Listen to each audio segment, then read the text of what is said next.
The life begins at 60 ಅಂತ.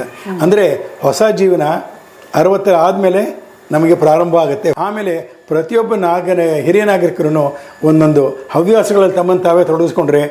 ನಮಸ್ತೆ ವೀಕ್ಷಕರೇ, ವಿಶ್ವಪ್ರಿಯ ಯೂಟ್ಯೂಬ್ ಚಾನಲ್ಗೆ ನಿಮ್ಮೆಲ್ಲರಿಗೂ ಸ್ವಾಗತ. ಇವತ್ತು ನಾನು ನಿಮ್ಮೆಲ್ಲರಿಗೂ ಇಸ್ರೋ ಸೈಂಟಿಸ್ಟ್ ಒಬ್ಬರನ್ನು ನಾನು ನಿಮ್ಮೆಲ್ಲರಿಗೂ ಪರಿಚಯ ಮಾಡಿಕೊಡ್ತಾ ಇದ್ದೀನಿ. ಅವರ ಹೆಸರು SR ನಾಗರಾಜ್. ಅವರು ಮೂಲತಃ ಬೆಂಗಳೂರಿನವರು.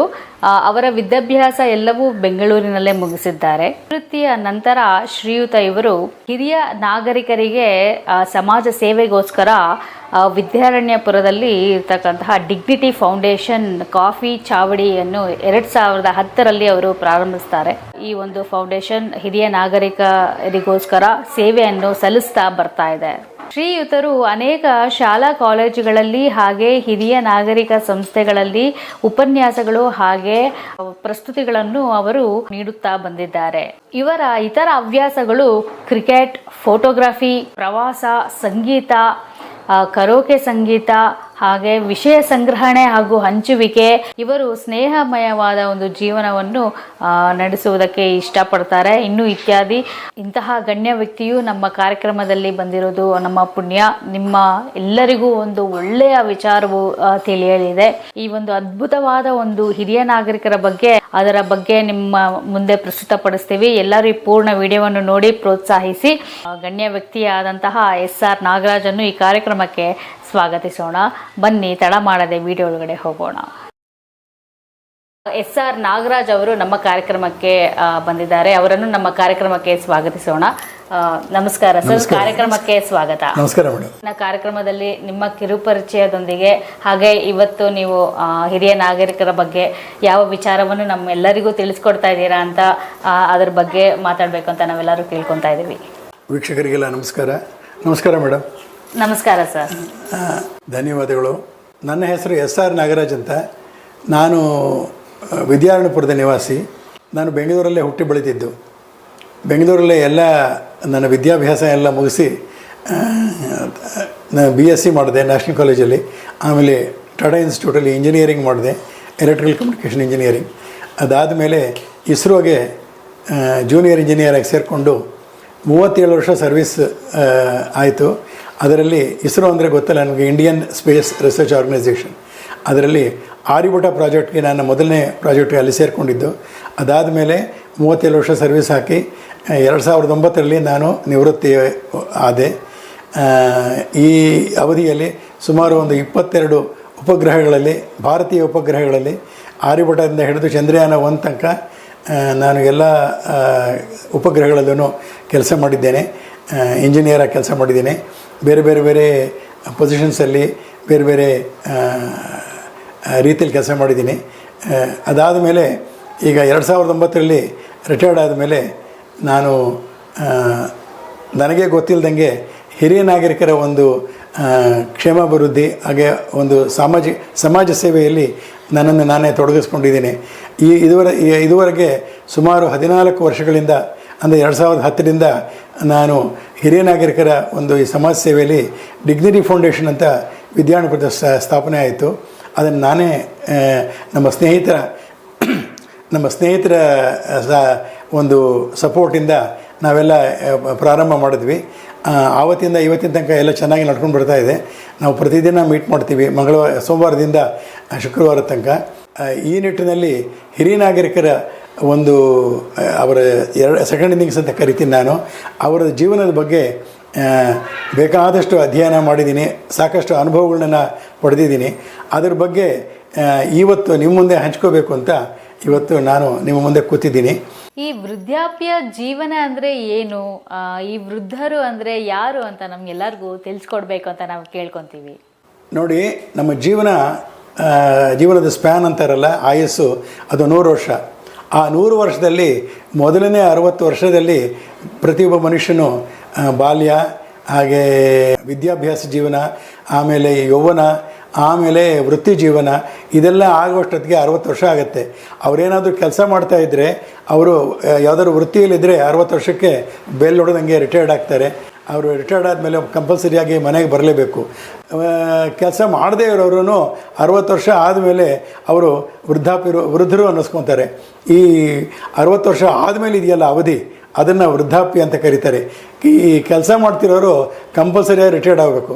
ಆದರೆ ಒಂದು ವಿಪರ್ಯಾಸ ಏನಪ್ಪ ಅಂದರೆ, ಹೆಂಗಸರಿಗೆ ರಿಟೈರ್ಮೆಂಟು ಇಲ್ಲ, ಸ್ಯಾಲರಿನೂ ಇಲ್ಲ, ಪೆನ್ಷನ್ನೂ ಇಲ್ಲ, ಏನೂ ಇಲ್ಲ. ಆದರೂ ಅವರು 24/7 ಲೈಫ್ ಪೂರ್ತಿ ಕೆಲಸ ಮಾಡ್ತಾನೆ ಇರಬೇಕು. ಆದರೆ ಗಂಡಸರಿಗೆ ಅಥವಾ ಯಾರ್ಯಾರು ಈ ವೃತ್ತಿಯಲ್ಲಿರೋರಿಗೆ ಅವ್ರಿಗೆ ರಿಟೈರ್ಮೆಂಟ್ ಅಂತ ಒಂದಿರುತ್ತೆ. ಅದು 60 ವರ್ಷ ಆದಮೇಲೆ ಅವ್ರಿಗೆ ರಿಟೈರ್ಮೆಂಟು. ಇದನ್ನು ಈ 60 ವರ್ಷ ಆದಮೇಲೆ ಇದೆಯಲ್ಲ ಅವಧಿ, ಅದನ್ನು ವೃದ್ಧಾಪ್ಯ ಅಥವಾ ಪೋಸ್ಟ್ ರಿಟೈರ್ಮೆಂಟ್ ಲೈಫ್ ಅಂತ ಕರೀತಾರೆ. ಈ ಅಂದರೆ ವೃದ್ಧರು ಏನು ಅಂದರೆ, ವೃದ್ಧರು ಸಾಮಾನ್ಯವಾಗಿ ಏಕಾಏಕಿ ವೃದ್ಧರಾಗಲ್ಲ. ಅವರು ತಮ್ಮ ಜೀವನದಲ್ಲಿ ಬೇಕಾದಷ್ಟು ಮೆಟ್ಟಿಲುಗಳನ್ನ, ಅಂದರೆ ಮಜಲುಗಳು ಅಂತ ಕರೀತಾರೆ, ಅದನ್ನು ಭಾಳ ನಾನಾ ತೊಂದರೆಗಳಿರುತ್ತೆ, ಕಷ್ಟಗಳಿರುತ್ತೆ, ಅದನ್ನೆಲ್ಲ ದಾಟ್ಬಿಟ್ಟು ಈ ಹಂತಕ್ಕೆ ಬಂದು ತಲುಪಿರ್ತಾರೆ. ಅವರು ತಮ್ಮ ವಿದ್ಯೆ, ಬುದ್ಧಿ, ಒಂದು ಎಕ್ಸ್ಪೀರಿಯನ್ಸ್ ಅಂತ ಕರೀತಾರಲ್ಲ ಅದು, ಆಮೇಲೆ ಪರಿಣಿತೆ, ಆಮೇಲೆ ತಮ್ಮ ಚಾತುರ್ಯತೆ, ಇದನ್ನೆಲ್ಲನೂ ಅಳವಡಿಸ್ಕೊಂಡು ಇಷ್ಟೆಲ್ಲ ಕಷ್ಟಪಟ್ಟು 60 ವರ್ಷದಲ್ಲಿ ತಾವು ಹಣ ಗಳಿಸೋಕ್ಕೆ ಎಷ್ಟೆಷ್ಟು ಕಷ್ಟಪಟ್ಟಿರ್ತಾರೆ ಅಂತ ಅವ್ರಿಗೆ ಗೊತ್ತಿರುತ್ತೆ. ಇದೆಲ್ಲ ದಾಟಿ 60 ವರ್ಷ ರೀಚ್ ಆದ ತಕ್ಷಣ ಅವ್ರನ್ನ ವೃದ್ಧರು ಅಂತ ಕರೀತಾರೆ. ಅಂದರೆ ವೃದ್ಧರ ಆದಮೇಲೆ ಆ್ಯಕ್ಚುಲಿ ಈ 60 ವರ್ಷದ ತನಕ ನಾವು ಕ್ರಿಕೆಟೇ ನೋಡಿದ್ದೀರ ನೀವೆಲ್ಲ. ಕ್ರಿಕೆಟ್ನಲ್ಲಿ ಫಸ್ಟ್ ಇನ್ನಿಂಗ್ಸು, ಸೆಕೆಂಡ್ ಇನ್ನಿಂಗ್ಸು ಅಂತಿರುತ್ತೆ. ಆ 60 ವರ್ಷದ ತನಕ ಫಸ್ಟ್ ಇನ್ನಿಂಗ್ಸ್ ಅಂತ ನಾನು ಹೇಳ್ತೀನಿ. 60 ವರ್ಷ ಆದಮೇಲೆ ವೃದ್ಧಾಪ್ಯದ ಜೀವನ ಇದೆಯಲ್ಲ, ಅದನ್ನು ಸೆಕೆಂಡ್ ಇನ್ನಿಂಗ್ಸ್ ಅಂತ ನಾನು ಕನ್ಸಿಡರ್ ಮಾಡ್ತೀನಿ. ಫಸ್ಟ್ ಇನ್ನಿಂಗ್ಸು ಕ್ರಿಕೆಟಲ್ಲಿ ಎಷ್ಟು ಇಂಪಾರ್ಟೆಂಟೋ, ಸೆಕೆಂಡ್ ಇನ್ನಿಂಗ್ಸು ಅದೇ ಥರ ಇಂಪಾರ್ಟೆಂಟು. ನಮ್ಮ ಜೀವನದಲ್ಲೂ ಅಷ್ಟೇ. ನಮ್ಮ ಫಸ್ಟ್ ಇನ್ನಿಂಗ್ಸ್ 60 ವಯಸ್ಸಿನ ತನಕ ಹೇಗೆ ಜೀವನ ಹೇಗೆ ಇಂಪಾರ್ಟೆಂಟು, 60 ನಂತರ ಜೀವನವೂ ಅದೇ ಥರನೇ ಭಾಳ ಇಂಪಾರ್ಟೆಂಟು. ಎಷ್ಟೋ ಮಂದಿ ಹೇಳಿದ್ದಾರೆ ದಿ ಲೈಫ್ ಬಿಗಿನ್ಸ್ ಅಟ್ 60 ಅಂತ. ಅಂದರೆ ಹೊಸ ಜೀವನ 60 ಆದಮೇಲೆ ನಮಗೆ ಪ್ರಾರಂಭ ಆಗುತ್ತೆ, ಹೊಸ ಜೀವನ ಪ್ರಾರಂಭ ಆಗುತ್ತೆ, ಹೊಸ ರೀತಿಯ ಜೀವನ ಪ್ರಾರಂಭ ಆಗುತ್ತೆ ಅಂತ. ಇನ್ನು ಕೆಲವರು ಹೇಳ್ತಾರೆ ವೃದ್ಧಾಪ್ಯ ಏನು ಅಂದರೆ, ನಮ್ಮ ಗುರುಗಳೊಬ್ಬರು ಇದ್ದರು, ಅವ್ರು ಹೇಳ್ತಾಯಿದ್ರು ವೃದ್ಧಾಪ್ಯ ಅಂದರೆ ಏನು ಅಂದರೆ ಕಾಕಾ ಕೀಕೆ ಅಂತ. ಕಾಕಾ ಕೀಕೆ ಅಂದರೆ ಕಣ್ಣು ಕಾಣಿಸಲ್ಲ, ಕಿವಿ ಕೇಳಿಸಲ್ಲ ಅಂತ. ಮನುಷ್ಯನಿಗೆ ಆರೋಗ್ಯ ಎಲ್ಲನೂ 60 ವರ್ಷ ತನಕ ಸಾಮಾನ್ಯವಾಗಿ ಚೆನ್ನಾಗೇ ಇರುತ್ತೆ. ಈ 60 ವರ್ಷ ಆದಮೇಲೆ ಎಲ್ಲನೂ ಒಂದೊಂದಾಗಿ ಡಿಟ್ರಿಯರೇಷನ್ ಆಗೋಕ್ಕೆ ಶುರು ಆಗುತ್ತೆ. ಆವಾಗಲೇ ಕಣ್ಣು ಕಾಣಿಸದೇ ಇರೋದು, ಕಿವಿ ಕೇಳಿಸದೇ ಇರೋದು, ಆಮೇಲೆ ಅಂಗಾಂಗಗಳೆಲ್ಲ ಸವಿತಾ ಬಂದಿರೋದು, ಆಮೇಲೆ ಈ ನೀ ಪೇನ್ಗಳೆಲ್ಲ ಸ್ಟಾರ್ಟ್ ಆಗುತ್ತೆ, ಸರಿಯಾಗಿ ಫಾಸ್ಟಾಗಿ ನಡೆಯೋಕ್ಕಾಗಲ್ಲ, ಆಮೇಲೆ ಮರುಗುಳಿತನ ಶುರುವಾಗುತ್ತೆ, ಇದೆಲ್ಲನೂ ಒಂದೊಂದಾಗಿ ಶುರುವಾಗುತ್ತೆ. ಆಮೇಲೆ ಹಲ್ಲುಗಳು ಬೀಳೋಕ್ಕೆ ಶುರುವಾಗುತ್ತೆ, ಹಣೆ ಇದು ಮುಖದ ಮೇಲೆ ಎಲ್ಲನೂ ಸುಕ್ಕುಗಟ್ಟದ ಒಂದು ಚರ್ಮ ಸುಕ್ಕುಗಟ್ಟೋಕ್ಕೆ ಪ್ರಾರಂಭ ಆಗುತ್ತೆ. ಇದೆಲ್ಲ ಇದು ದೈವ ನಿಯಾಮಕ, ನಾವು ಯಾರೂ ತಪ್ಪಿಸ್ಕೊಳ್ಳೋಕ್ಕಾಗಲ್ಲ. ಪ್ರತಿಯೊಬ್ಬ ಮನುಷ್ಯನೂ ಈ ವೃದ್ಧಾಪ್ಯ ಅನ್ನೋ ಒಂದು ಘಟ್ಟನ ತಲುಪಲೇಬೇಕು, ಅದನ್ನು ಅನುಭವಿಸಲೇಬೇಕು. ಯಾರೋ ಕೆಲವರು ಪುಣ್ಯಾತ್ಮರು ಅದನ್ನು ಅವಾಯ್ಡ್ ಮಾಡ್ಬೋದು. ಆದ್ದರಿಂದ ಈ ವೃದ್ಧಾಪ್ಯ ಅನ್ನೋದಿದೆ ನೋಡಿ, ಅದು ಕೆಲವರು ಹೇಳ್ತಾರೆ ಅದೇನೋ ಶಾಪನೋ ವರನೋ ಅಂತ. ಅದು ಖಂಡಿತ ಶಾಪ ಅಲ್ಲ, ಅದು ವರ. ಯಾಕೆ ಅಂದರೆ ಅದನ್ನು ಹಂತಕ್ಕೆ ತಲುಪಿ ಅದನ್ನು ಅನುಭವಿಸ್ತಾ ಇರೋರಿಗೆ ಗೊತ್ತು ಅದು ಯಾವ ಥರ ವರ ಅಂದ್ಬಿಟ್ಟು ಅಂತ. ಹೌದು, ತುಂಬ ಒಳ್ಳೆಯ ವಿಚಾರವನ್ನು ನಮಗೆ ತಿಳಿಸ್ಕೊಟ್ಟಿದ್ದೀರಾ. ತುಂಬ ಒಳ್ಳೆಯ ವಿಚಾರವನ್ನು ನೀವು ತಿಳಿಸ್ಕೊಟ್ಟಿದ್ದೀರಾ ನಮಗೆ. ಇತ್ತೀಚಿನ ದಿನಗಳಲ್ಲಿ ನಾವು ಹಿರಿಯ ನಾಗರಿಕರ ಒಂದು ದಿನಾಚರಣೆಯನ್ನು ಎಲ್ಲರೂ ಆಚರಿಸ್ತಾ ಬರ್ತಾ ಇದ್ದಾರೆ. ಇದರ ಒಂದು ಧ್ಯೇಯ ಏನು, ಹಾಗೆ ಇದರ ಬಗ್ಗೆ ನಮ್ಮೆಲ್ಲರಿಗೂ ತಿಳಿಸ್ಕೊಡ್ಬೇಕು ಅಂತ ಕೇಳ್ಕೊತೀವಿ. ಈ 1991ರಲ್ಲಿ ವಿಶ್ವಸಂಸ್ಥೆ ಇದೆಯಲ್ಲ, UNGA ಅಂತ, ಅಂದರೆ ವಿಶ್ವಸಂಸ್ಥೆಯ ಸಾಮಾನ್ಯ ಒಂದು ಸಭೆ ಅಂತ, ಯುನೈಟೆಡ್ ನೇಷನ್ಸ್ ಜನರಲ್ ಅಸೆಂಬ್ಲಿ, ಅವರು ಹಿರಿಯ ನಾಗರಿಕರಿಗೆ ಒಂದು ಉತ್ತೇಜನ ಕೊಡಬೇಕು ಅಂದ್ಬಿಟ್ಟು, ಈಗ ಬೇಕಾದಷ್ಟು ಇದೆ ನೋಡಿ, Father's Day, Mother's Day, Children's Day ಎಲ್ಲ ಈ ಥರದ್ದೆಲ್ಲ ಇದೆ, ಎಲ್ಲ ಥರದ್ದು. ಅದಕ್ಕೆ ಹಿರಿಯ ನಾಗರಿಕರಿಗೂ ಒಂದು ದಿನಾಚರಣೆ ಮಾಡಬೇಕು ಅಂತ ಹೇಳಿ ಪ್ರತಿ ವರ್ಷ ಅಕ್ಟೋಬರ್ 1 ಈ ವಿಶ್ವ ಹಿರಿಯ ನಾಗರಿಕರ ದಿನಾಚರಣೆ ಅಂತ ಆಚರಿಸಬೇಕು ಅಂದ್ಬಿಟ್ಟು ಅವರು ಕರೆ ಕೊಟ್ಟಿದ್ದರು. ಈ ಪ್ರಕಾರ ಆ 91ರಿಂದ ಎಲ್ಲ ಇದುವರ ತನಕ ಪ್ರತಿ ವರ್ಷವೂ ಪ್ರತಿಯೊಂದು ದೇಶನೂ ಪ್ರತಿಯೊಂದು ಸರ್ಕಾರಗಳು ಕೂಡ ಈ ನಿಟ್ಟಿನಲ್ಲಿ ಹಿರಿಯ ನಾಗರಿಕರ ಒಂದು ಅವರ ಬಗ್ಗೆ ಕಾಳಜಿಯನ್ನು ವಹಿಸಿ ಈ ಹಿರಿಯ ನಾಗರಿಕರ ದಿನಾಚರಣೆಯನ್ನು ಆಚರಿಸ್ತಾ ಬಂದಿದ್ದಾರೆ. ಈ ಯಾತಕ್ಕೆ ಮಾಡ್ತಾರೆ ಅಂದರೆ ಹಿರಿಯ ನಾಗರಿಕರು ಅಂದರೆ ಅವರಿಗೆ ಸಿಗ್ತಿರೋ ಸೌಲಭ್ಯಗಳೇನು, ಅವರ ಕುಂದುಕೊರತೆಗಳೇನು, ಅವರ ಕಷ್ಟ ಕಾರ್ಪಣ್ಯಗಳೇನು, ಆಮೇಲೆ ಅವರು ಯಾವ ರೀತಿ ನಡ್ಕೋಬೋದು, ಆಮೇಲೆ ಈ ಥರದ್ದೆಲ್ಲನೂ ಹೇಳಿ ಅದರಲ್ಲೂ ಈ ಲೈಫ್ ಬಿಗಿನ್ಸ್ ಎಟ್ 60 ಅಂತ ಹೇಳಿದೆ ಆವಾಗಲೇ. ಆದ್ದರಿಂದ ಎಷ್ಟೋ ಜನ ಸೀನಿಯರ್ ಸಿಟಿಸನ್ಸು ತಮ್ಮನ್ನು ತಾವೇನೇ ಆ್ಯಕ್ಟಿವ್ ಆಗಿ ತೊಡಗಿಸ್ಕೊಂಡು 60 ನಂತರ ಜೀವನದಲ್ಲಿ ಒಳ್ಳೊಳ್ಳೆ ಹುದ್ದೆಗಳನ್ನೆಲ್ಲ ಅಲಂಕರಿಸಿ ಅವರು ಈ ಸಮಾಜಕ್ಕೆ ಸೇವೆ ಸಲ್ಲಿಸ್ತಾ ಬಂದಿದ್ದಾರೆ. ಆ ನಿಟ್ಟಿನಲ್ಲಿ ಯಾರ್ಯಾರು ಸಮಾಜಕ್ಕೆ ಸೇವೆ ಸಲ್ಲಿಸ್ತಾ ಇದ್ದಾರೆ ಅವ್ರನ್ನೆಲ್ಲ ಗುರುತಿಸಿ ಅವರಿಗೆ ಒಂದು ಸನ್ಮಾನ ಮಾಡೋದಕ್ಕೆ ಈ ಅಕ್ಟೋಬರ್ 1 ಇದೆಯಲ್ಲ, ಅದು ಹಿರಿಯ ನಾಗರಿಕರ ದಿನಾಚರಣೆ ಅನ್ನೋದು ಬಹಳ ಸೂಕ್ತವಾಗಿದೆ. ಇದನ್ನು ಪ್ರತಿ ಸರ್ಕಾರನೂ ಮಾಡ್ಕೊಂಡು ಬರ್ತಾ ಇದೆ, ರಾಜ್ಯ ಸರ್ಕಾರಗಳು ಮಾಡ್ಕೊಂಡು ಬರ್ತಾ ಇದೆ, ನಮ್ಮ ಕೇಂದ್ರ ಸರ್ಕಾರಗಳು ನಡೆಸ್ತಾ ಇದೆ. ಆಮೇಲೆ ಕೇಂದ್ರ ಸರ್ಕಾರಗಳಲ್ಲಿ ಹಿರಿಯ ನಾಗರಿಕರಿಗೋಸ್ಕರನೇ ಒಂದು ಆ್ಯಕ್ಟನ್ನ ಪಾಸ್ ಮಾಡಿದ್ದಾರೆ. ಇದೊಂದು ಏನು ಅಂದರೆ ಬಹಳ ವಿಶೇಷವಾದ ಸಂಗತಿ, ಹಿರಿಯ ನಾಗರಿಕರ ಸಂಖ್ಯೆ ಜಾಸ್ತಿ ಆಗ್ತಾ ಇದೆ ಈಗ. ಇದಕ್ಕೆಲ್ಲ ಕಾರಣ ಏನಪ್ಪ ಅಂತ ಹೇಳಿದ್ರೆ ಈ ಉತ್ತಮ ವೈದ್ಯಕೀಯ ಸೌಲಭ್ಯಗಳು, ಆಮೇಲೆ ಹಣಕಾಸು ಮೊದಲು ಭಾಳ ಕೊರತೆ ಇತ್ತು ಹಿರಿಯ ನಾಗರಿಕರಿಗೆ. ಇವಾಗ ಸ್ವಾವಲಂಬಿಗಳಾಗಿದ್ದಾರೆ, ಫೈನಾನ್ಷಿಯಲಿ ಇಂಡಿಪೆಂಡೆಂಟ್ ಆಗಿದ್ದಾರೆ. ಅಂದರೆ ಅವರು ಮೊದಲು ಕೆಲಸ ಮಾಡುವಾಗ ಏನೇನು ಸಂಪಾದನೆ ಮಾಡಿರ್ತಾರೆ ಅದರಲ್ಲೊಂದಷ್ಟು ಉಳಿಸಿ ಅದನ್ನು ಇವಾಗ ತಮ್ಮ 2ನೇ ಇನ್ನಿಂಗ್ಸಲ್ಲಿ ಇಟ್ಕೊಂಡ್ರೆ ಅವರು ಬೇರೆಯವ್ರ ಮೇಲೆ ಅವಲಂಬಿತರಾಗಬೇಕಾಗಿಲ್ಲ. ಆದ್ದರಿಂದ ಈ ಫೈನಾನ್ಷಿಯಲಿ ಇಂಡಿಪೆಂಡೆಂಟ್ ಆಗಿದ್ದರೆ ಮುಕ್ಕಾಲು ಜನ ಸೀನಿಯರ್ ಸಿಟಿಸನ್ಸು ಭಾಳ ಅನುಕೂಲವಾಗಿರ್ತಾರೆ. ಅದರಿಂದನೇ ಇದು ಆಗುತ್ತೆ. ಆದ್ದರಿಂದ ಈ ಪ್ರತಿ ವರ್ಷವೂ ಈ ವಿಶ್ವ ಹಿರಿಯ ನಾಗರಿಕರ ದಿನಾಚರಣೆನ ಖಂಡಿತ ಎಲ್ಲರೂ ಆಚರಿಸಲೇಬೇಕು. ಸೀನಿಯರ್ ಸಿಟಿಸನ್ಸ್ ಬೇಕಾದಷ್ಟು ಆರ್ಗನೈಸೇಷನ್ಸ್ ಇದೆ, ಸಮಾಜ ಅವರು ಎಲ್ಲ ಸೇರಿ ಹಿರಿಯ ನಾಗರಿಕರಿಗೆ ಸನ್ಮಾನ ಮಾಡಿ ಅವ್ರ ಜೊತೆ ಎಲ್ಲ ಕೂಡಿ ಒಂದು ಅವ್ರ ಬಗ್ಗೆ ಎಲ್ಲ ಮಾತಾಡಿ ಯಾರ್ಯಾರು ಪರಿಣಿತರಿದ್ದಾರೆ, ಎಕ್ಸ್ಪರ್ಟ್ಸ್ ಇದ್ದಾರೆ ಫೀಲ್ಡಲ್ಲಿ, ಅವ್ರನ್ನೆಲ್ಲ ಕರೆಸಿ ಅವ್ರ ಹತ್ರ ಮಾತಾಡಿಸಿ ಅವ್ರಿಗೆ ಒಂದು ಎನ್ಕರೇಜ್ ಮಾಡೋವಂಥ ಒಂದು ಪದ್ಧತಿ ಆವತ್ತಿಂದ ಬಂದಿದೆ, ಈಗಲೂ ನಡ್ಕೊತ ಬಂದಿದೆ. ಆಮೇಲೆ ಪ್ರತಿ ವರ್ಷವೂ ಯುನೈಟೆಡ್ ನೇಷನ್ಸ್ ಜನರಲ್ ಅಸೆಂಬ್ಲಿ ಒಂದೊಂದು ಧ್ಯೇಯವಾಕ್ಯ ಅಂತ ಕೊಡುತ್ತೆ. 2024 ಧ್ಯೇಯವಾಕ್ಯ ಯಾವುದಪ್ಪ ಅಂದರೆ ವಿಶ್ವಾದ್ಯಂತ ವಯಸ್ಸಾದ ವ್ಯಕ್ತಿಗಳಿಗೆ ಕಾಳಜಿ ಮತ್ತು ಬೆಂಬಲ ವ್ಯವಸ್ಥೆಗಳನ್ನು ಅಂದರೆ ಸಪೋರ್ಟಿಂಗ್ ಸಿಸ್ಟಮ್ಸ್ ಅಂತ ಕರೀತಾರೆ. ಇದನ್ನು ಬಲಪಡಿಸುವ ಅಂದರೆ ಸ್ಟ್ರೆಂಥನಿಂಗ್ ಪ್ರಾಮುಖ್ಯತೆ. ಅಂದರೆ ಈಗೇನು ಅಂದರೆ ಹಿರಿಯ ನಾಗರಿಕರ ಬಗ್ಗೆ ಕಾಳಜಿ ವಹಿಸಲೇಬೇಕು, ಅವ್ರನ್ನ ನೆಗ್ಲೆಕ್ಟ್ ಮಾಡಬಾರ್ದು. ಅವರೂ ಒಂದು ಸಮಾಜದ ಒಂದು ಅಂಗ, ಅವರೂ ಒಂದು ಸಮಾಜದಲ್ಲಿ ಭಾಗಿದಾರರು. ಆದ್ದರಿಂದ ಅವರ ಅನುಭವ, ಅವರ ಪರಿಣತೆ, ಅವರ ವಿದ್ಯಾರ್ಹತೆ, ಅವರ ವಿದ್ಯೆ ಏನಂತ ಕಲ್ತಿದ್ದಾರೆ, ಆಮೇಲೆ ಅವರ ಜ್ಞಾನ, ಆಮೇಲೆ ಅವರ ಅನುಭವಗಳು ಇವೆಲ್ಲನೂ ಖಂಡಿತ ಸಮಾಜಕ್ಕೆ ಭಾಳ ಉಪಯೋಗ ಆಗುತ್ತೆ. ಇದನ್ನೆಲ್ಲ ರೆಕಗ್ನೈಸ್ ಮಾಡಿ ಪ್ರತಿ ಗೌರ್ಮೆಂಟ್ನವರು ಪ್ರತಿ ಸರ್ಕಾರಗಳೂ ಅವರ ಹಿರಿಯ ನಾಗರಿಕರ ಸೇವೆನ ಪಡ್ಕೊತಾ ಬಂದಿದ್ದಾರೆ. ನೀವೇ ನೋಡಿರ್ಬೋದು, ನಮ್ಮ ಎಲ್ಲ ಮುಕ್ಕಾಲು ಪ್ರಧಾನಮಂತ್ರಿಗಳೆಲ್ಲನೂ ದೇಶದ ಹಿರಿಯ ನಾಗರಿಕರಾಗೇನೆ ಅವರೇ ಆಗಿರೋದು, ನೀವೆಲ್ಲ ನೋಡಿರ್ಬೋದು. ಅಂದರೆ ಅನುಭವ ಎಷ್ಟು ಮುಖ್ಯ, ಜ್ಞಾನ ಎಷ್ಟು ಮುಖ್ಯ ಇದ್ದ ನಿಮಗೆ ಗೊತ್ತಾಗುತ್ತೆ. ಸೊ ಅದರಿಂದ ಈ ಧ್ಯೇಯ ಇಟ್ಕೊಂಡು ಪ್ರತಿ ವರ್ಷ ಅಕ್ಟೋಬರ್ 1ನೇ ತಾರೀಕು ಇದು ಮಾಡೋದು. ಹಾಗೆ ಅಂದ್ಬಿಟ್ಟು ನಾವು ರಾಜ್ಯೋತ್ಸವ ಎಲ್ಲ ಮಾಡ್ತೀವಲ್ಲ, ಆ ಥರ ಅಕ್ಟೋಬರಲ್ಲಿ ಯಾವಾಗ ಮಾಡಿದ್ರೂ ಪರವಾಗಿಲ್ಲ, ಅಕ್ಟೋಬರ್ ತಿಂಗಳಲ್ಲಿ. ಆದ್ದರಿಂದ ಯಾಕೆಂದರೆ ಅಕಸ್ಮಾತ್ 1ನೇ ತಾರೀಕು ಆಗದೇ ಇದ್ದರೆ ಆ ತಿಂಗಳಲ್ಲಿ ಯಾವಾಗಾದರೂ ಮಾಡ್ಬೋದು. ಇದು ನಿಜವಾಗ್ಲೂ ಭಾಳ ಒಳ್ಳೆಯದು.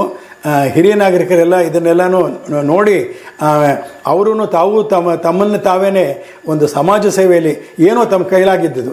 ಆಮೇಲೆ ಪ್ರತಿಯೊಬ್ಬ ಹಿರಿಯ ನಾಗರಿಕರು ಒಂದೊಂದು ಹವ್ಯಾಸಗಳಲ್ಲಿ ತಮ್ಮನ್ನು ತಾವೇ ತೊಡಗಿಸ್ಕೊಂಡ್ರೆ ಅವರು ಮಾನಸಿಕವಾಗಿ, ದೈಹಿಕವಾಗಿ ಅವರು ಆರೋಗ್ಯಕರವಾದ ಜೀವನವನ್ನು ಖಂಡಿತ ನಡೆಸ್ಬೋದು. ಯಾಕೆಂದರೆ 2ನೇ ಇನ್ನಿಂಗ್ಸ್ನಲ್ಲಿ ಆರೋಗ್ಯ ಬಹಳ ಮುಖ್ಯ. ಓಕೆ, ಆದ್ದರಿಂದ ಆರೋಗ್ಯ ನಿಮ್ಮ ಆರೋಗ್ಯ ನಿಮ್ಮ ಕೈಯಲ್ಲೇ ಇದೆ ಅನ್ನೋ ಥರ ಹಿರಿಯ ನಾಗರಿಕರ ಆರೋಗ್ಯ ಅವರ ಕೈಯಲ್ಲೇ ಇದೆ, ಬೇರೆ ಎಲ್ಲೂ ಇಲ್ಲ. ಹೌದು.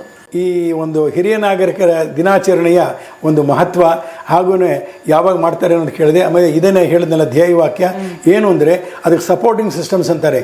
ಈಗ ನೋಡಿ ಇವತ್ತಿನ ದಿನಗಳಲ್ಲಿ ಹಿರಿಯ ನಾಗರಿಕರು ಅವ್ರು ಹೇಳಿದ್ನಲ್ಲ ಆಗ್ಲೇ ಕಣ್ಣು ಕಾಣಿಸ್ದೇ ಇರ್ಬೋದು, ಅದು ವಿಷನ್ ಕಮ್ಮಿ ಆಗುತ್ತಲ್ವ, ಅಥವಾ ಕಿವಿ ಕೇಳಿಸ್ದೇ ಇರ್ಬೋದು, ಅಥವಾ ಮರಗುಳಿತನ ಇರ್ಬೋದು, ಅಥವಾ ನಡೆಯೋಕ್ಕಾಗದೇ ಇರ್ಬೋದು.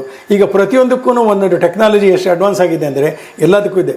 ಕಣ್ಣಿಗೆ ನೋಡಿ ಅದಕ್ಕೆ ಏನಂತ ಕರೀತಾರೆ ಅಂದರೆ ಏಡ್ಸ್ ಅಂತ ಕರೀತಾರೆ. ಜನಗಳು ಪ್ರತಿಯೊಬ್ಬ ಮನುಷ್ಯನು ಹಿರಿಯ ನಾಗರಿಕರಾದ ತಕ್ಷಣ ಒಂದು ಏಡ್ಸ್ ಬರುತ್ತಂತೆ. ಏಡ್ಸ್ ಅಂದರೆ ಮಿಸ್ಟೇಕ್ ಮಾಡ್ಕೋಬೇಡಿ, ಅದು AIDS ಅಂದರೆ ಆಕ್ಯೂಟ್ ಇನ್ಕಮ್ ಡೆಫಿಷಿಯನ್ಸಿ ಸಿಂಡ್ರೋಮ್ ಅಂತ. ಅಂದರೆ ಪೂರ್ತಿ ಸಂಬಳ ಇದ್ದಿದ್ದು ಕೆಲಸ ಮಾಡುವಾಗ ಏಕಾಏಕಿ ದಿಢೀರಂತ ಅರ್ಧ ಸಂಬಳಕ್ಕೆ ಇಳಿದುಬಿಡುತ್ತೆ. ಸೊ ಆವಾಗ ನಮ್ಮ ಅರ್ಧ ಸಂಬಳ ಎಷ್ಟಿದೆ ಅದಕ್ಕೆ ತಕ್ಕನಾಗಿ ನಮ್ಮ ಜೀವನನ ರೂಪಿಸ್ಕೋಬೇಕು. ಆಮೇಲೆ ಇನ್ನೊಂದೇನು ಅಂದರೆ ಕಣ್ಣಿಗೆ ಪ್ರಾಬ್ಲಮ್ ಬಂದರೆ ಕನ್ನಡಕ ಇದೆ, ಕಿವಿಗೆ ಪ್ರಾಬ್ಲಮ್ ಬಂದರೆ ಹಿಯರಿಂಗ್ ಏಡ್ ಇದೆ, ಕೈಗೆ ನಡೆಯೋಕ್ಕಾಗಲ್ಲ ಅಂದರೆ ಊರ್ಗೋಲಿದೆ. ಆಮೇಲೆ ಈಗ ಮೊಣಕಾಲು ನೀಕ್ಯಾಪ್ ಪೇನ್ ಏನಾದರೂ ಇದೆ ಅಂದರೆ ಅದಕ್ಕೆ ನೀಕ್ಯಾಪ್ ರೀಪ್ಲೇಸ್ ಮಾಡ್ತಾರೆ. ಪ್ರತಿಯೊಂದು ಎಲ್ಲದಕ್ಕೂ ಇದೆ, ಒಂದೊಂದು ಗ್ಯಾಡ್ಗೆಟ್ ಇದೆ. ಹಾಗೆ ಅಂದ್ಬಿಟ್ಟು ಮಾಡಿ ಹತ್ತೋದಕ್ಕೆ ಕೂಡ ಒಂದು ಸುಮ್ಮನೆ ವೀಲ್ ಚೇರ್ ಥರ ಇರುತ್ತೆ, ಅದ್ರ ಮೇಲೆ ಕೂತ್ಕೊಂಡು ಬಟನ್ ಒತ್ತಿದ್ರೆ ಅದಷ್ಟು ಕರೆ ಕರ್ಕೊಂಡು ಹೋಗುತ್ತೆ. ಈ ಥರ ಹಿರಿಯ ನಾಗರಿಕರಿಗೆ ಇದೇ ಸಪೋರ್ಟಿಂಗ್ ಸಿಸ್ಟಮ್ಸ್ ಅಂತ. ಆಮೇಲೆ ನಿಮಗೆ ಆಶ್ಚರ್ಯ ಆಗ್ಬೋದು ಕೇಳಿದ್ರೆ, ಒಂದು ಟೂತ್ ಬ್ರಷ್ ಕೂಡ ಅವರು ಅಲ್ಲಾಡಿಸ್ಬೇಕಾಗಿಲ್ಲ. ಎಲೆಕ್ಟ್ರಾನಿಕ್ ಟೂತ್ ಬ್ರಷ್ ಬರ್ತಾ ಇದೆ, ಅದು ಕೂಡ ಸುಮಾರು ಒಂದು 700-800 ರೂಪಾಯಿ ಆಗುತ್ತೆ. ಅದಕ್ಕೆ ಕೈ ಹಿಂಗೆ ಇಟ್ಕೊಂಡ್ಬಿಟ್ರೆ ಅದ್ರ ಮೇಲೆ ಪೇಸ್ಟ್ ಹಾಕ್ಕೊಂಡ್ರೆ ಆದಷ್ಟೇ ನಿಮ್ಮ ಹಲ್ಲುಜ್ಜಿ ಬಿಡುತ್ತೆ. ಸೊ ಈ ಥರದ್ದೆಲ್ಲನೂ ಹಿರಿಯ ನಾಗರಿಕರ ಒಂದು ಅವರ ಜೀವನನ, ಅವರ ಆರೋಗ್ಯ ಜೀವನನ ಗಮನದಲ್ಲಿಟ್ಕೊಂಡು ಇದನ್ನೆಲ್ಲನೂ ಈಗಾಗಲೇ ನಮ್ಮ ಟೆಕ್ನಾಲಜಿ ಅಂತಾರಲ್ಲ, ಇಂಜಿನಿಯರ್ಸು ಇದೆಲ್ಲ ಡಿಸೈನ್ ಮಾಡಿದ್ದಾರೆ. ಇದೆಲ್ಲ ಈಗಾಗಲೇ ಮಾರ್ಕೆಟಲ್ಲಿ ಸಿಗ್ತಾ ಇದೆ. ಸೊ ಅದರಿಂದ ಇದನ್ನು ಸಪೋರ್ಟಿಂಗ್ ಸಿಸ್ಟಮ್ಸ್ ಅಂತಾರೆ. ಇದನ್ನು ಇನ್ನೂ ಮಾಡಬೇಕು, ಇನ್ನೂ ಮುಂದೆ ಇದು ಮಾಡಬೇಕು. ಈಗ ಮನೆಯಲ್ಲಿ ಒಬ್ಬೊಬ್ಬರೇ ಸೀನಿಯರ್ ಸಿಟಿಸನ್ಸ್ ಇದ್ದರೆ ಅವ್ರಿಗೆ ಸಹಾಯ ಆಗಲಿ ಅಂದ್ಬಿಟ್ಟು ಈವನ್ ರೋಬೋಟಿಕ್ ಅಸಿಸ್ಟೆಂಟ್ಸ್ ಕೂಡ ಇದೆ. ಒಬ್ಬೊಬ್ಬರೇ ಆ ರೋಬೋಟಿಕ್ ಅಸಿಸ್ಟೆಂಟ್ಸು ಅವರೇ ಜೊತೆ ಕಂಪ್ನಿ ಕೊಡುತ್ತೆ ಅದು. ಆಮೇಲೆ ಅವ್ರಿಗೆ ಏನು ಬೇಕಾದರೂ ತಂದುಕೊಡುತ್ತೆ, ಕಾಫಿ ತಂದುಕೊಡುತ್ತೆ, ಟೀ ತಂದುಕೊಡುತ್ತೆ, ಆಮೇಲೆ ಅವ್ರಿಗೆ ಟೂತ್ ಬ್ರಷ್ ತಂದುಕೊಡುತ್ತೆ, ಪ್ರತಿಯೊಂದು ತಂದುಕೊಡುತ್ತೆ. ಆದ್ದರಿಂದ ಎಷ್ಟು ಟೆಕ್ನಾಲಜಿ ಅಡ್ವಾನ್ಸ್ ಆಗಿದೆ ಅಂದರೆ ಇದನ್ನು ಇನ್ನೂ ಬಲವರ್ಧನೆ ಮಾಡಬೇಕು, ಬಲಪಡಿಸಬೇಕು ಅಂತ ಉದ್ದೇಶ ಈ ವರ್ಷದ UNG, ಅದು ಅಂದರೆ ಯುನೈಟೆಡ್ ನೇಷನ್ಸ್ ಜನರಲ್ ಅಸೆಂಬ್ಲಿ ಅವ್ರದ್ದು ಧ್ಯೇಯವಾಕ್ಯ. ಅದನ್ನು ಪ್ರತಿಯೊಬ್ಬರು ಪ್ರಪಂಚದಲ್ಲಿರೋ ಎಲ್ಲರೂ ಅದನ್ನು ಪಾಲಿಸಬೇಕು ಸಾಧ್ಯವಾದ ಮಟ್ಟಿಗೆ. ಅದಕ್ಕೆ ಸರ್ಕಾರಗಳು ಕೂಡ ಸಹಕಾರ ಕೊಡ್ತಾ ಇದೆ. ಅದಕ್ಕೆ ಹಣಕಾಸಿನ ವ್ಯವಸ್ಥೆ ಏನು ಬೇಕೋ ಅದೆಲ್ಲ ಮಾಡ್ತಾ ಇದೆ. ತುಂಬ ಒಳ್ಳೆಯ ವಿಚಾರವನ್ನು ನಮ್ಮೆಲ್ಲರಿಗೂ ತಿಳಿಸ್ಕೊಟ್ಟಿದ್ದೀರಾ ನೀವು. ಇದು ಎಲ್ಲರೂ ತಿಳ್ಕೊಳ್ಬೇಕಾಗಿರುವಂತಹ ಒಂದು ವಿಚಾರ. ಹಾಗಾಗಿ ಈ ವಿಡಿಯೋವನ್ನು ನೀವು ಬಹಳಷ್ಟು ಜನಕ್ಕೆ ಶೇರ್ ಮಾಡಿ, ಈ ಒಂದು ವಿಚಾರವು ಎಲ್ಲರಿಗೂ ತಿಳಿಯಲಿ, ಮನೆಯಲ್ಲೂ ಸಂತೋಷ ಹರಡಲಿ ಅಂತ ಹೇಳ್ತಾ ಈ ಒಂದು ವಿಡಿಯೋವನ್ನು ಮುಗಿಸ್ತಾ ಇದ್ದೀವಿ. ಇನ್ನೂ ಅದ್ಭುತವಾದ ವಿಷಯದೊಂದಿಗೆ ನಾವು ಮುಂದಿನ ವಿಡಿಯೋದಲ್ಲಿ ಸಿಗ್ತೀವಿ. ಅಲ್ಲಿವರೆಗೂ ನಮಸ್ಕಾರ.